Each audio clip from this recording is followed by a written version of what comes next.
Bonsoir, madame, bonsoir, messieurs. Avis spécial, vous ai donné par le sous-signé qu'une séance extraordinaire du Conseil de la municipalité a été convoquée par M. le maire. Luc Mercier pour être tenu à huis clos lundi le 16 novembre à 19h50 et qu'il sera pris en considération les sujets suivants. Ouverture de la séance et déclaration d'intérêt. Item 2, refus de l'avis de convocation. Item 3, abrogation de la résolution 20-11-289. Item 4, recommandation du comité consultatif d'urbanisme pour la dérogation mineure 2003, le lot 4 391 223 au 1298 Saint-Charles. Item 5, recommandation du comité consultatif d'urbanisme pour la dérogation mineure 2004, le lot 4 391 126 au 1188 rue Saint-Charles. À l'item 6, résolution de contrôle intérimaire, demande d'opération cadastrale et de nouvelles constructions, secteur du périmètre urbain. Item 7, prolongation du contrat de M. Denis Meunier. Item 8, programmation TEC 2019-2023. Et item 9, levée de la séance. Alors,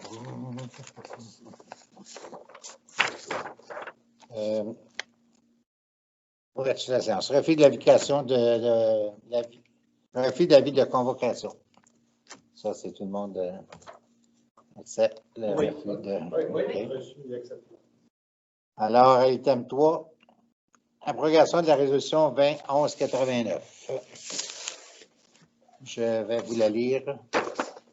Considérant que la municipalité de Saint-Alexandre a reçu avant le 10 novembre 2022 demandes de dérogation mineure, considérant que la municipalité de Saint-Alexandre veut rendre une décision concernant les deux demandes de dérogation mineure, considérant que la municipalité a adopté la résolution 20-11-289 qui implante un contrôle intérimaire sur les opérations de lotissement et les constructions de bâtiments principaux dans le secteur du périmètre urbain.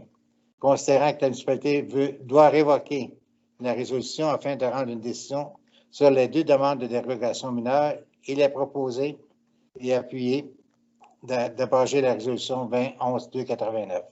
Alors, j'accepte une résolution pour abroger. Proposée par Marie-Ève. Est-ce que tout le monde sont en accord? Oui. Ah, ça prend un appuyeur, exactement, oui. Qui appuie cette Florent? Alors, vous m'avez tous dit que vous étiez en accord avec ça. Oui.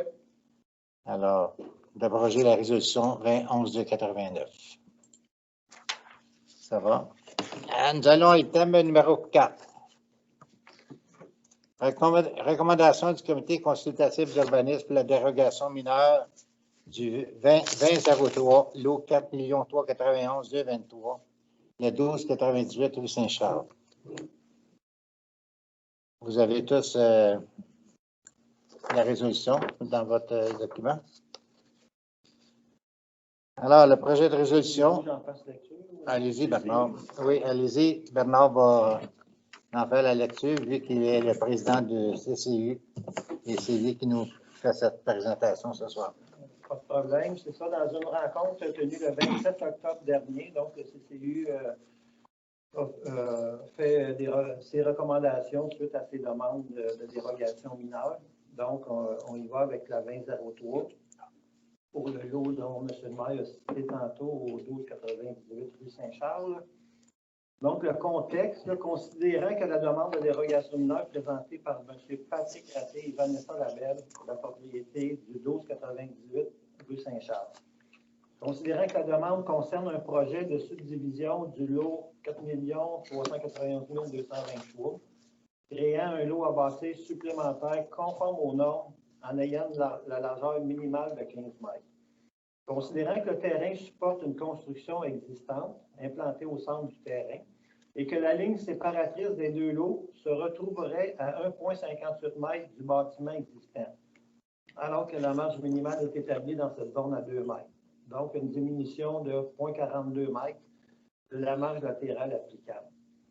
Considérant que les limites projetées du terrain à bâtir ont été établies en respectant les largeurs et superficies minimales applicables en vertu du règlement de lotissement. considérant que la demande ne porte pas atteinte à la jouissance de leur propriété des propriétaires voisins. Donc, il avait été proposé unanimement au CCU d'accorder cette dérogation mineure pour le lotissement projeté du lot en question, ayant pour conséquence de créer une marge latérale de 1,58 mètres, alors que la marge prescrite est de 2 mètres sur le lot du 1298 rue Saint-Charles. Le tout tel qu'apparaissant sur le plan de localisation qui avait été préparé par Yves Mador, arpenteur, portant le numéro 60 727, daté du 17 septembre 2020.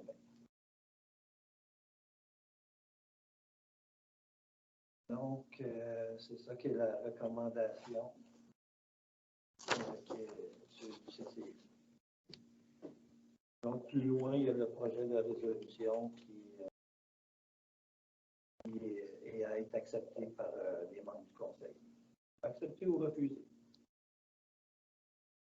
Alors, j'accepte une résolution pour l'adoption de cette recommandation du comité consultatif pour cette dérogation mineure. Qui en fait la proposition?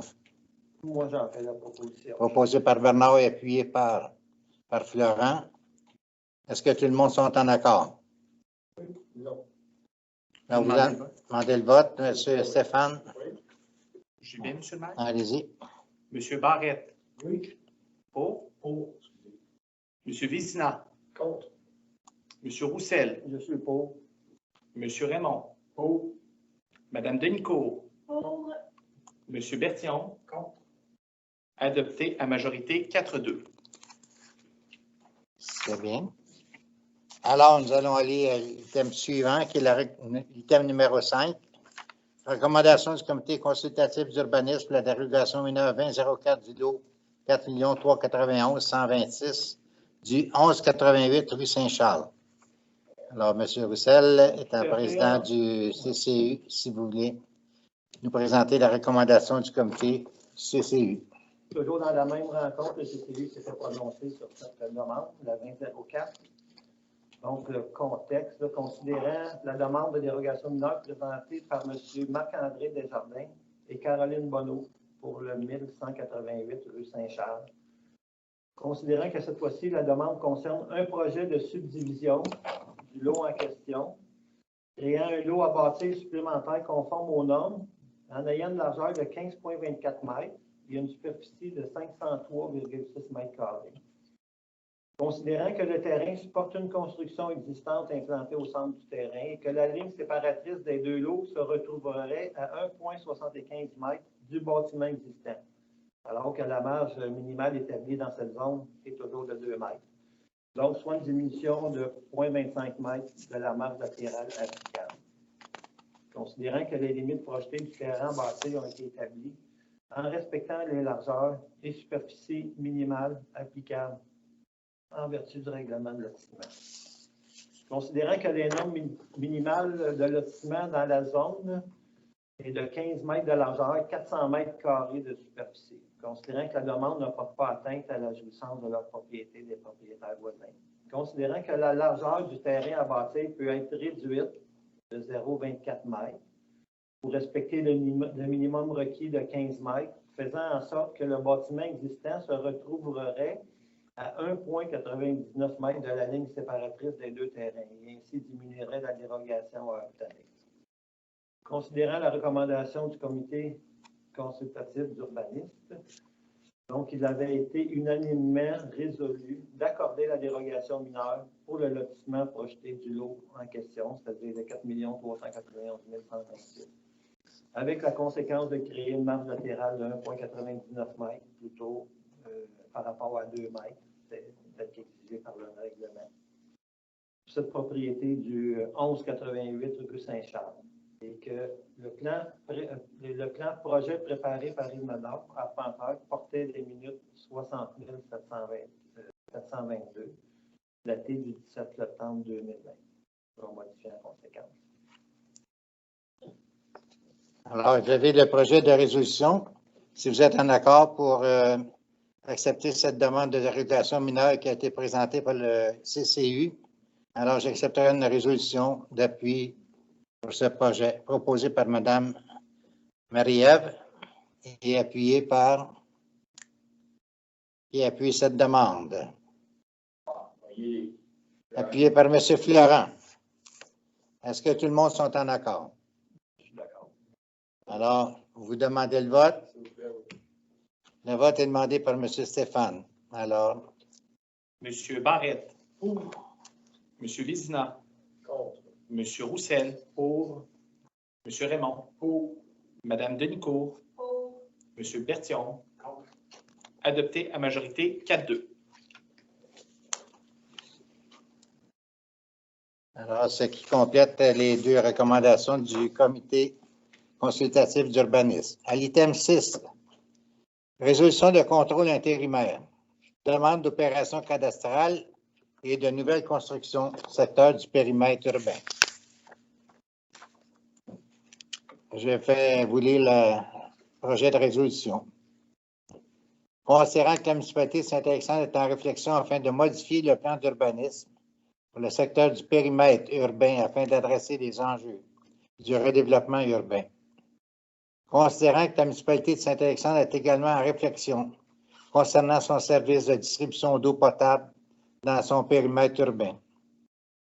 Considérant que toute demande relative à une opération cadastrale ou de nouvelle construction de bâtiments principaux peut compromettre la démarche de vision de développement du secteur du périmètre urbain. Considérant qu'en vertu de l'article 112 de la loi sur l'aménagement et l'urbanisme, une municipalité peut adopter une résolution de contrôle intérimaire. Il serait proposé et appuyé et unanimement résolu d'adopter la résolution de contrôle intérimaire afin d'interdire toute demande relative à une opération cadastrale ou de nouvelle construction de bâtiments principaux dans le périmètre urbain pour une durée de 90 jours, conformément à la loi sur l'aménagement et l'urbanisme. De permettre, malgré ce qui précède la demande relative à une opération cadastrale ou de nouvelle construction de bâtiments principaux pour des usages et des fins institutionnels et publics. Alors, si vous êtes en accord, j'accepterai une résolution pour cette opération de contrôle intérimaire. Qui en fait la proposition? Proposée par M. Jean-François Bertillon et appuyée par Yves Barrette. Est-ce que tout le monde sont en accord? Oui, je suis d'accord. Oui. Alors, tout le monde a répondu oui. Alors, cette résolution est acceptée.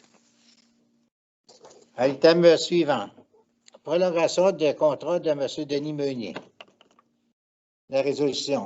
Considérant que la municipalité de Saint-Alexandre a procédé à l'embauche de M. Denis Meunier à titre de directeur général par intérim pour un mandat de 3 mois, en vertu de la résolution 20-08-194.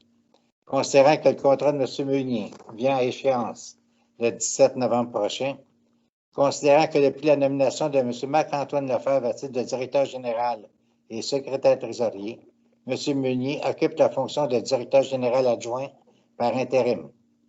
Considérant que la municipalité de Saint-Alexandre désire préserver les services de M. Meunier pour la durée d'1 mois additionnel afin d'aider à la préparation budgétaire, il est proposé et appuyé de prolonger le contrat de M. Denis Meunier pour la durée d'1 mois, soit jusqu'au 17 décembre 2020, de maintenir les termes prévus par le contrat de travail de M. Denis Meunier, de payer les frais de 185 $ additionnels, plus les taxes applicables à la Fédération québécoise des municipalités pour la prolongation d'1 an.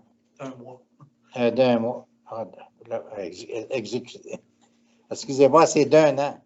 De transmettre la copie de la présente résolution à la FQM. Alors, si vous êtes en accord, j'accepterai une résolution proposée par M. Stéphane et appuyée par... Qui appuie cette... appuyée par Yves. Est-ce que tout le monde sont en accord? Oui? Oui. Oui, j'ai bien entendu le oui de tout le monde. Alors, la proposition est acceptée unanimement. Item 8, programmation de la TEC 2019-2023. Alors, M. Lefebvre, je vous laisse l'explication de ça. Oh, Oui, je l'ai alors tout ici. simplement, cette résolution-là, c'est en lien avec la programmation qu'on a dû redéposer et corriger à la TEC. Donc, le ministère nous exige une nouvelle résolution pour dire comme de quoi le Conseil a pris conscience des modalités du programme et qu'ils acceptent la programmation telle que présentée. Alors, est-ce que ça vous va? J'accepterai une résolution proposée par Jean-François et appuyée par Marie-Ève. Est-ce que tout le monde sont en accord? Oui. Oui. Oui. Alors, j'ai entendu les oui de tout le monde. Alors, Juste, oui, monsieur. quelque chose qui m'agace tout le temps, là, quand on regarde un peu le bilan, là, au niveau de la population de Saint-Alexandre, 2525. Je sais qu'on avait déjà rapporté ce fait-là à Mme Bertrand, notre ancienne DG, pour voir s'il n'y avait pas moyen de l'actualiser, je ne sais pas, parce qu'on est quand même bien plus aux alentours de 725, 750. Je ne sais pas s'il n'y aurait pas lieu de... En fait, je ne sais pas à quelle porte il faut aller cogner, peut-être, ouais, si on ne peut pas mettre ça plus à jour, parce que on sait que la TEC subventionne par nombre, par personne, par citoyen. Fait que moi, ça nous pénalise quand même de pas mal de dollars. Le fait que le chiffre qu'il y a là, qui détermine notre population, est inexact. ben, en fait, la population qui est décrétée, c'est selon le décret gouvernemental qui a été approuvé par le ministère en 2019. Donc, je vois mal comment on va pouvoir le changer, là, mais on pourrait adresser la demande selon le prochain décret là, qui va être fait en 2021. Ça répond à votre question, M. Roussel. Alors, nous avons... Oui, c'est un bon point parce qu'on a perdu à peu près une cinquantaine de personnes, puis on a bâti des maisons supplémentaires. Fait que là, on ne sait pas ce qui est arrivé. Là. C'est sûr qu'on a beaucoup plus de citoyens que ça. Exact. Alors, nous en sommes rendus à la levée de la séance. Ça prend une résolution pour la levée de la séance, proposée par Yves et appuyée par Jean-François. Jamais levé la main, M. le maire. Ah, j'ai vu tes yeux aller. Ah, mais à l'avenir, ne fait pas de signe. Alors, je vous remercie beaucoup de votre attention pour cette extraordinaire, cette